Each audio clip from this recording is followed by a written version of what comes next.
నా ప్రాణం అనేక సంవత్సరాలకు కావలసినంత విస్తారమైన పంట నీకు ఉంది, ఇంకా ఇంటికి రాలే, అది పొలంలోనే ఉంది. అప్పుడే లెక్కలు వేసుకుంటున్నాడు. ఏమని? నీకు అనేక సంవత్సరాలు అన్నాడు. ఆయన అన్నాడు నీకు ఈ రోజే అని అన్నాడు. ఎన్ని సంవత్సరాలు అనుకున్నాడు? అనేక సంవత్సరాలు. అన్ని సంవత్సరాలకు సరిపడే అందు నీకుంది. నా ప్రాణమా, తినుగు తాగు, ఎంజాయ్ అని అన్నాడు. నీకు అన్ని సంవత్సరాలు లేవురా బాబు.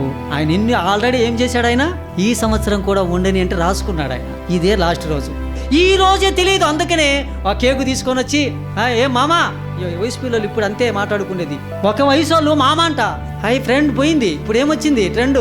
మామా నేను కేక్ తీసుకొని వస్తున్నా, మొత్తం బాటలు గిట్టలు రెడీనా?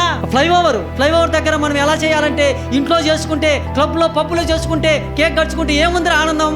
స్పెషల్ ఏముందిరా? సంథింగ్ స్పెషల్ తెలుసా ఈ సంవత్సరం మనము అని ఆయన కేకు తీసుకొని నిర్మలా బేకరీ దగ్గర నుంచి ఫాస్ట్గా వస్తుంటాడు. ఈడేమో నంచుకోవడానికి చిప్స్ తీసుకురావడానికి ఒక దగ్గర పోయింటాడు. వీళ్ళిద్దరు కలుసుకొని బైకులో వస్తుంటాడు. ఈడ ఒక బైక్ పెట్టుకొని బైక్ మీద ఇది కట్ చేయాలని వీళ్ళు రెడీగా చూస్తుంటాడు. అక్కడి నుంచి వచ్చేటప్పుడు ఆర్టీసీ బస్సు రావడం ఏమైపోయారు ఇద్దరు?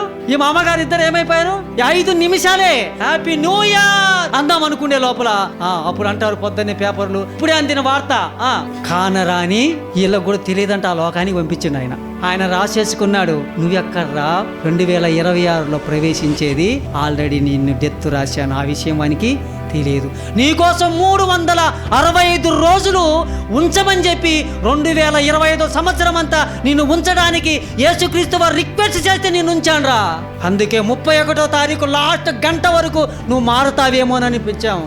ఎంతమంది క్రిస్మస్ సందేశంలో యేసు నీకోసం పుట్టారని ప్రకటించారు. నువ్వు విన్నావా? నువ్వు మారలా.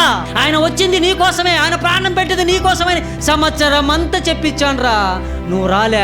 ఎన్ని కడపాత్రాలు ఇప్పించాను, ఎన్ని పోస్టర్లు వేపించాను, ఎన్ని ఫ్లెక్సీలు కట్టించాను. నీ లుక్ ఒక్కసారైనా సినిమా వాల్ పోస్టర్లు కాకుండా ఈ పోస్టర్ ఏమన్నా చూస్తావేమోనని నీకు 365 రోజులు ఇస్తే నువ్వు మారలా.